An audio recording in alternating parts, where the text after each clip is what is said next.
Halo, assalamualaikum. Kembali lagi bersama kakak di Matkim Privat. Kita akan melanjutkan ya untuk pembahasan soal TKA Matematika Umum atau Matematika Wajib tahun 2025. Ya, yang ingin belajar bersama merapat ya. Kita akan coba lanjut ke soal nomor 16. Untuk soal 1 sampai dengan 15 adik bisa buka ya di video kakak sebelumnya. Untuk link video ada di kolom deskripsi ya di bawah judul. Oke, seorang siswa mengamati pertumbuhan tinggi sebuah tanaman setiap minggunya. Pada minggu ke-1, itu tingginya 18 cm. Pada minggu kedua, itu 21. Pada minggu ketiga, itu 24. Dan seterusnya dengan pola yang sama. Berapakah tinggi tanaman pada minggu ke-8? Kita lihat ya, 18 ke 21 itu nambah 3.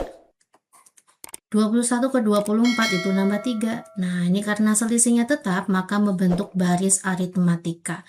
Ditanya tinggi pada minggu ke-8, maka U8. Rumusnya UN itu apa, Dek? A plus N min 1 dikali dengan B. A ditambah 8 kurangi 1 adalah 7, berarti A plus 7B. A-nya itu suku pertama, yaitu 18, 7 dikali, B-nya itu selisih, yaitu 3. 18 ditambah dengan 21.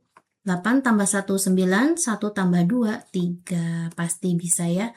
Oke, kita lanjut ya ke soal nomor 17. Diketahui jumlah N suku pertama suatu deret geometri dirumuskan dengan, ini Sn-nya ya. Rumusnya 2 dikali 3 pangkat N min 1. Baris geometri. Lanjut, tentukan benar salah. Rasionya apakah 3? Oke.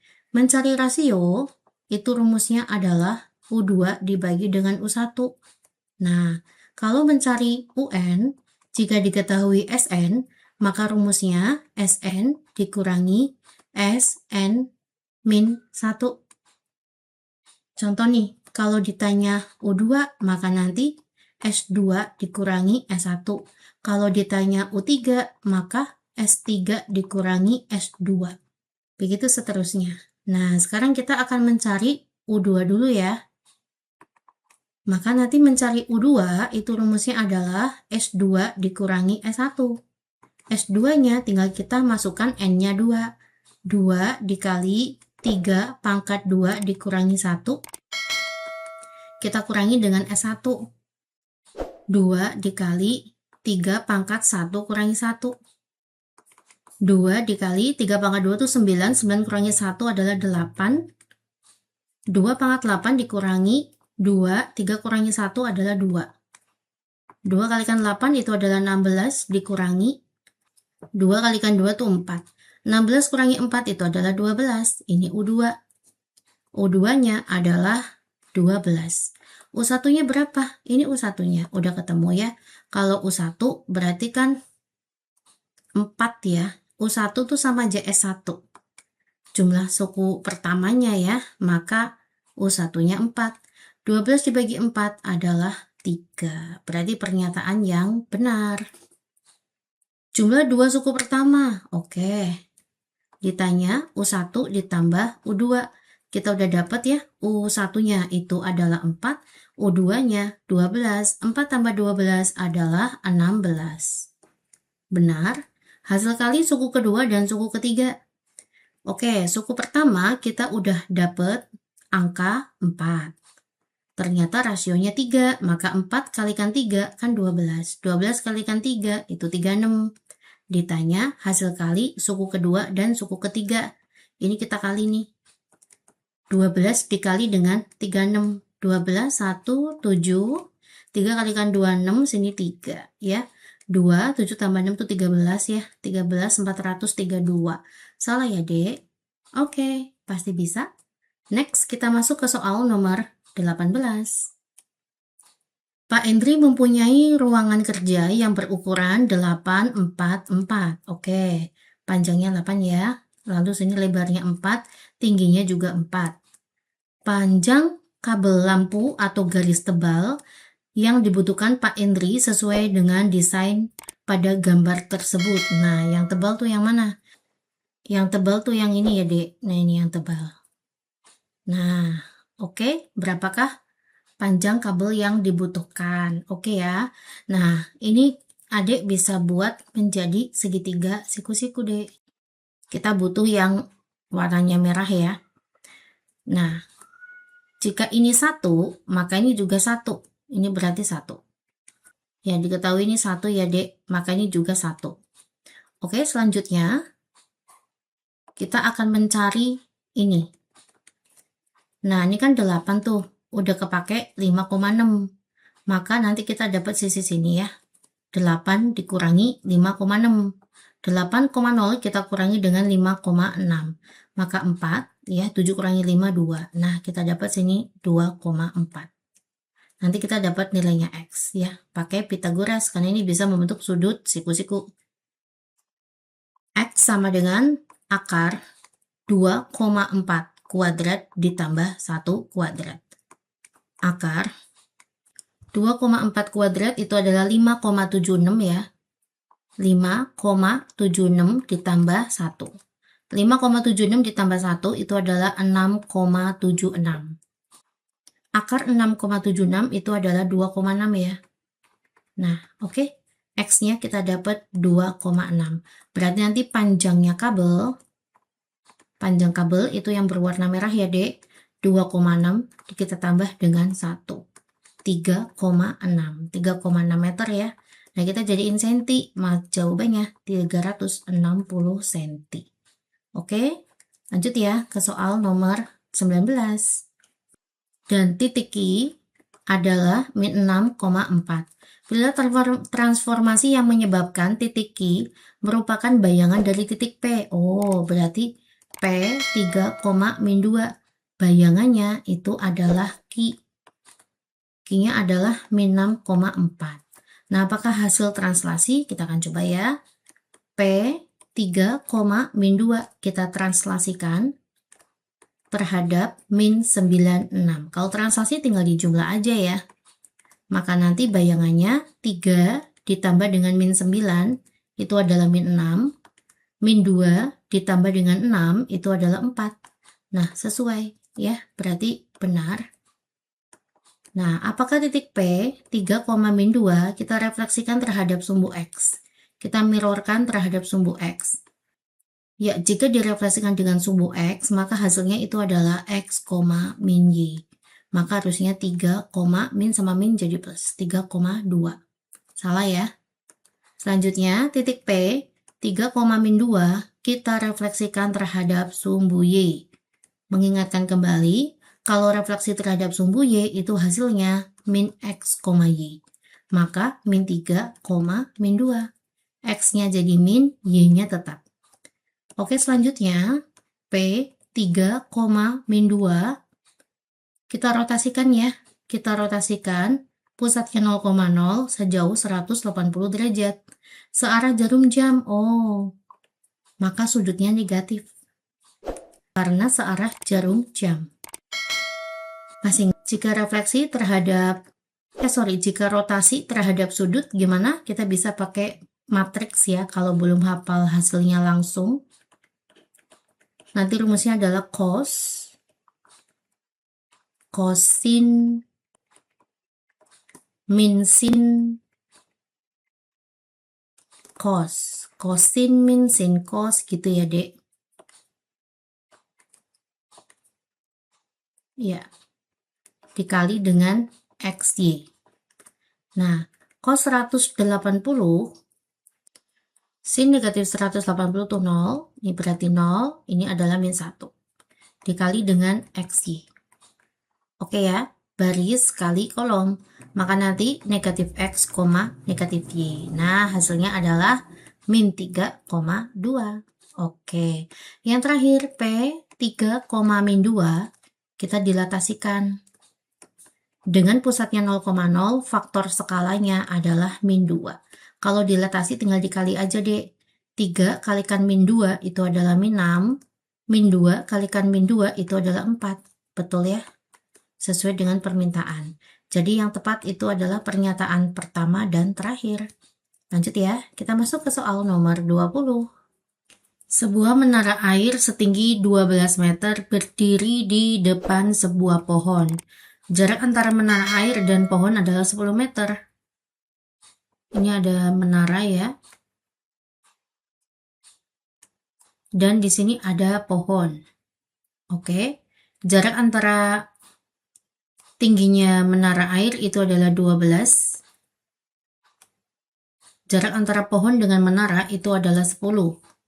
Dan bayangan menara air sepanjang 15 meter. Pada saat yang sama, bayangan pohon berhimpit dengan bayangan menara air.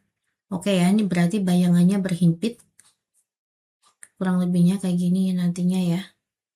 Nah, ini tipe soal apa, Dek? Tipe soal kesebangunan. Nah, ini bayangannya nih.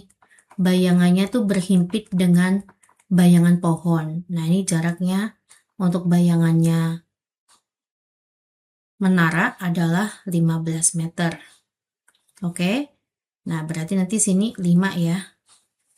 Pertanyaannya, berapakah tinggi pohon?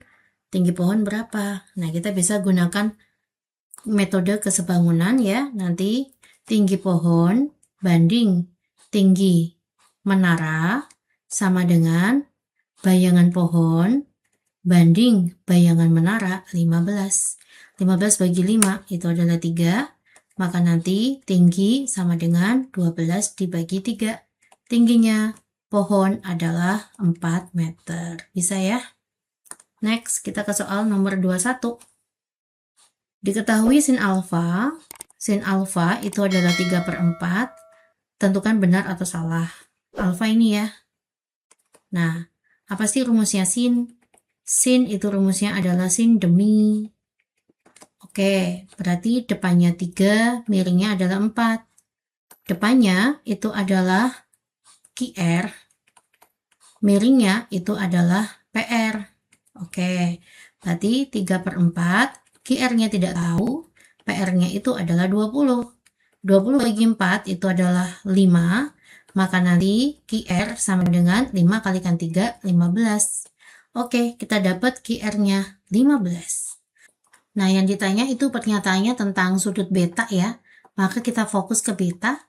Oke, terhadap sudut beta ini, QS itu adalah sisi depan, QR itu adalah sisi samping, sedangkan SR itu adalah sisi miring. Saya akan mencari panjangnya SR, maka nanti pakai hukum Pythagoras ya. SR itu adalah akar dari 15 kuadrat ditambah dengan 8 kuadrat. 15 kuadrat itu adalah 225 ditambah dengan 64. Akar 9, 289. Itu adalah 17 ya. Oke. Kita dapat sisi miringnya adalah 17. Ditanya sin. Sin demi gitu ya. Rumusnya sin itu adalah depan dibagi dengan miring. Depannya itu adalah 8, miringnya adalah 17. Pernyataan yang benar. Cos beta, cos sami gitu ya. Sampingnya 15, miringnya 17. Salah. Selanjutnya tan. Tan D sa, depannya itu adalah 8, sampingnya 15. Pernyataan yang benar. Lanjut ya. Ke soal nomor 22. Sebuah acara perayaan ulang tahun para tamu undangan.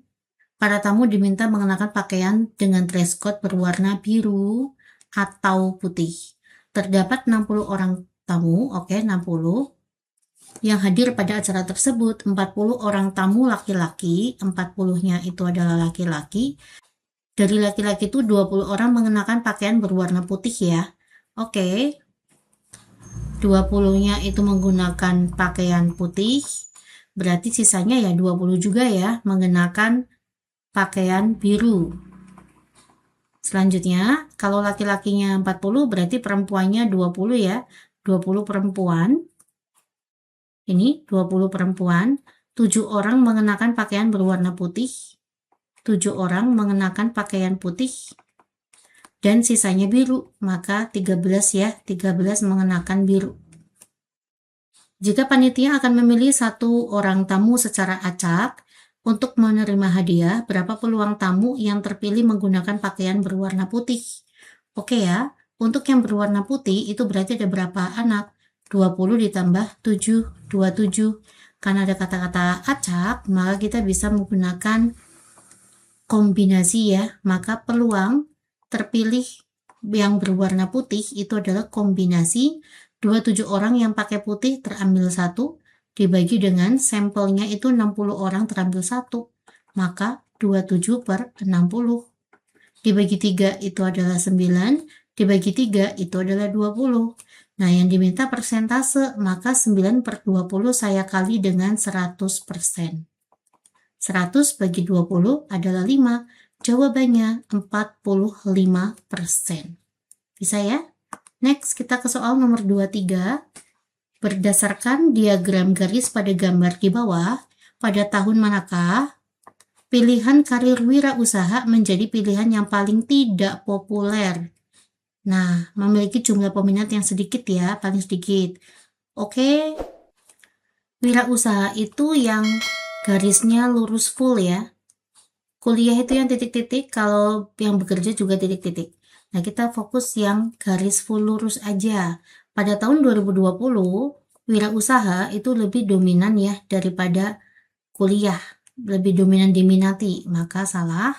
Di tahun 2021, betul ya, wirausaha paling bawah daripada orang yang minat kuliah dan bekerja. Oke, berarti tahun 2021 wirausaha yang paling tidak populer. Tahun 2022 ini wirausaha di sini sama aja ya, paling bawah ya di antara yang ingin bekerja dan kuliah. Selanjutnya tahun 2023 ini wirausaha di sini sama ya, sama dengan orang yang kepingin bekerja populernya. Berarti salah, bukan yang paling tidak populer ya, ini sama dengan yang ingin bekerja. Selanjutnya pada tahun 2024 wirausaha justru yang paling tinggi peminatnya di atas. Oke, jawabannya adalah 2021 dan 2022 paling tidak diminati atau tidak populer. Nomor 24, menjelang bulan Ramadan, Kelurahan Sejahtera membuka donasi sembako berupa beras, minyak goreng, dan gula pasir yang akan dibagikan kepada warga kurang beruntung di 3 RW, yaitu RW 1, RW 2, dan RW 3. Panitia mencatat total sembako yang berhasil dikumpulkan. Oke. Berarti total sembakonya itu adalah 3000 kg ya. Dengan rasio beras, minyak, gula itu adalah 8:6:6. Pada saat persiapan pengemasan sembako ditemukan kesalahan pencatatan, ternyata ada 30 kg beras yang dicatat sebagai gula. Nah, sekarang saya akan buat dulu ya, awalnya ya, ini awalnya sebelum direvisi ya, berasnya itu kan 8, ini total perbandingannya kita hitung dulu ya, 8 ditambah 6 ditambah 6. 6 tambah 6, 12, 12 tambah 8 itu 20. Berarti untuk beras itu ada 8 per totalnya 20 dikali dengan 3000 kilo. 100 bagi 20 itu 5 ya. 8 kali 5 40, 40 kalikan 3 120, ini berarti 1200 kg. Selanjutnya ini apa minyak ya. 6 per 20 dikali dengan 3000. 100 dibagi 20 itu adalah 5, 5 kalikan 6, 30 kalikan 3, 900 ya.